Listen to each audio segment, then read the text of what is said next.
పార్టీలు అందరితో పాటు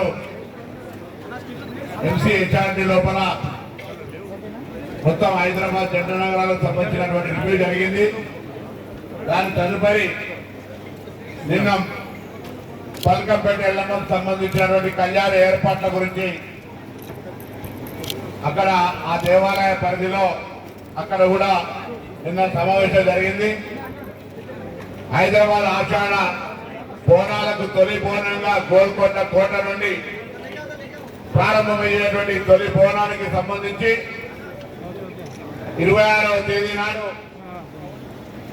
ఇక్కడ ఘనంగా మీ అందరికీ ఆచారము ఆనవాయితీ ఉత్సవాల వేడుకల అనుభవం ఉన్నప్పటికీ కూడా ప్రభుత్వం పక్షాన మరొకసారి అన్ని శాఖలతో సమన్వయ ఏర్పాట్లు చేసుకొని గోల్కొండ బోనాలు ఒకటో బోనంగా తొలి బోనంగా 26వ తేదీ నాడు ఎక్కడ కూడా ఇబ్బంది లేకుండా పూజల ఈ యొక్క సమీక్షా సమావేశాన్ని ముందుకు నడపాల్సిందిగా నూతనంగా నియమింపబడినటువంటి జిల్లా కలెక్టర్ గారు గతంలో జోనల్ కమిషనర్ గా పనిచేసే అనుభవం ఉంది. హైదరాబాద్ సంబంధించి ఇక్కడనే అన్ని రకాల ఈ యొక్క సాంప్రదాయాల గురించి అవగాహన ఉన్నటువంటి హరిచంద్ర గారి కార్యక్రమం నడపాల్సిందిగా కోరుతాం.